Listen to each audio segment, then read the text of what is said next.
Go with Vedas में आपका स्वागत है। मैं हूं डॉक्टर अनामिका चौहान और आज के एपिसोड में हम एक बहुत छोटी सी लेकिन बहुत ही इम्पॉर्टेंट बात सीखेंगे। Never help the thankless person. जो भी आपके हेल्प की रिस्पेक्ट ना कर सके उसे कभी भी हेल्प मत कीजिए। क्यों? इसके पीछे एक छोटी सी कहानी है जो मैंने एक बुक ऋषि टेल्स में पढ़ी थी और आज मैं वही आपसे शेयर करने वाली हूँ। एक बार एक आदमी अपने गांव में हमेशा दूसरों से बोरो करके दूसरों की हेल्प ले लेके अपना लाइफ कंटिन्यू कर रहा था। फिर नतीजा क्या हुआ? कुछ दिनों तक गांव वालों ने उसकी हेल्प की और फिर बाद में फिर उसे छोड़ दिया, क्योंकि वो काम कभी कुछ करता ही नहीं था। कोई भी काम ना करे, हमेशा बस दूसरों से खाना मांगे, कभी कुछ पैसे मांगे, बस सिर्फ और सिर्फ मांगना ही उसका काम था। फिर एक दिन जब उसने देखा कि अब तो मेरी कोई मदद नहीं कर रहा है, तो वो खुद से गुस्सा हो गया और फिर उस गुस्से के मारे वो जंगल की तरफ निकल गया।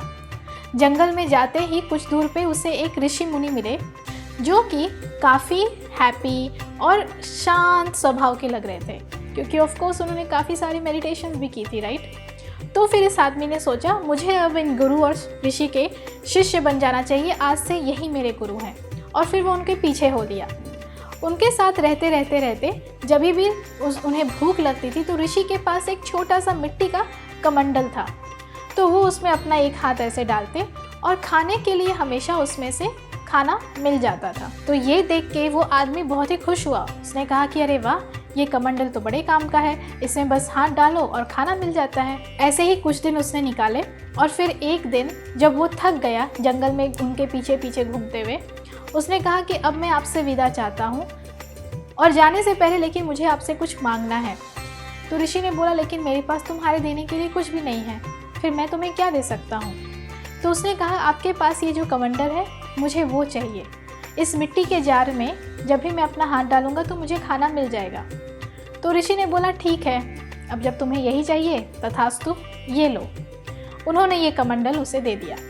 फिर वो ये कमंडल लेके बड़ा खुश हुआ और वापस आया। धीरे धीरे गांव में जब ये बात उसने फैलनी शुरू हो गई और लोगों ने देखा कि अरे वाह, इसका तो घर परिवार भी बन गया है और अब ये बस अपना हाथ उस कमंडल में डालता है और इसे जो चाहिए वो चीज़ उसे मिल जाती है। तो ऐसे करते करते कुछ उसके दुश्मन भी बन गए और उनमें से एक दुश्मन ने उसे विजिट किया, लेकिन दोस्त बन के। और मौके से जैसे ही उसे वो मिट्टी का जार मिला, मिट्टी का वो कमंडल उसके हाथ आया, उसने उसे लेके फोड़ दिया। वैसे एक बात मुझे आपको बतानी थी कि ऋषि ने एक और बात कही थी कि ध्यान रखना, अगर ये मिट्टी का कमंडल फूट जाएगा तो तुम्हें ये कभी वापस नहीं मिल पाएगा और ना तुम कभी कुछ ले सकोगे। नतीजा, जैसे ही उसने और उसके परिवार वालों ने उस मिट्टी के जार को फूटे हुए देखा, वो लोग ज़ोर ज़ोर से रोने लग गए, ऐसा जैसे कि दुनिया ही ख़त्म हो गई है और अब वो जीवन में कुछ नहीं कर सकते। फिर ये आदमी भागा भागा भागा उस ऋषि के पीछे उस जंगल में। तो वहाँ उसने बहुत ढूंढा, सुबह से लेके रात हो गई, वो ढूंढने लगा। उसके पीछे उसके परिवार वाले भी उस ऋषि को ढूंढने लग गए, लेकिन वो ऋषि कहीं मिले ही नहीं। लेकिन उन्हें एक पत्थर मिला और उस पत्थर के ऊपर लिखा था, मैंने इस जंगल में काफ़ी तपस्याएं की, मेडिटेशन किया और उसकी वजह से मुझे काफ़ी सारे दीक्षाएं भी मिली। मेरे पास एक मिट्टी का कमंडल था और वो मैंने एक थैंकलेस पर्सन को ऐसे ही दे दिया।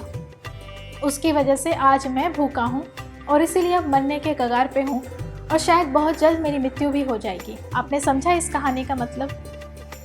इस कहानी से हमें ये पता चलता है कि जब भी आप किसी थैंकलेस पर्सन को हेल्प करेंगे, आपको ही नुकसान होगा। कहीं ना कहीं आप ही अपने आप को विनाश की तरफ जाते हुए देखेंगे। तो जब भी आप किसी की मदद करें, मेक श्योर कि वो थैंकलेस नहीं है और उसके अंदर काम करने का फायर है। उसने पहले भी काफ़ी बार प्रैक्टिस की है, ट्राई किया है, अटेम्प्ट किया है सक्सेसफुल होने का या उस गोल को अचीव करने का। तब ही आप उसकी मदद कीजिए। I hope this story helps you a lot in your coming life. All the very best. And if you like this concept, please make sure that you subscribe to my channel.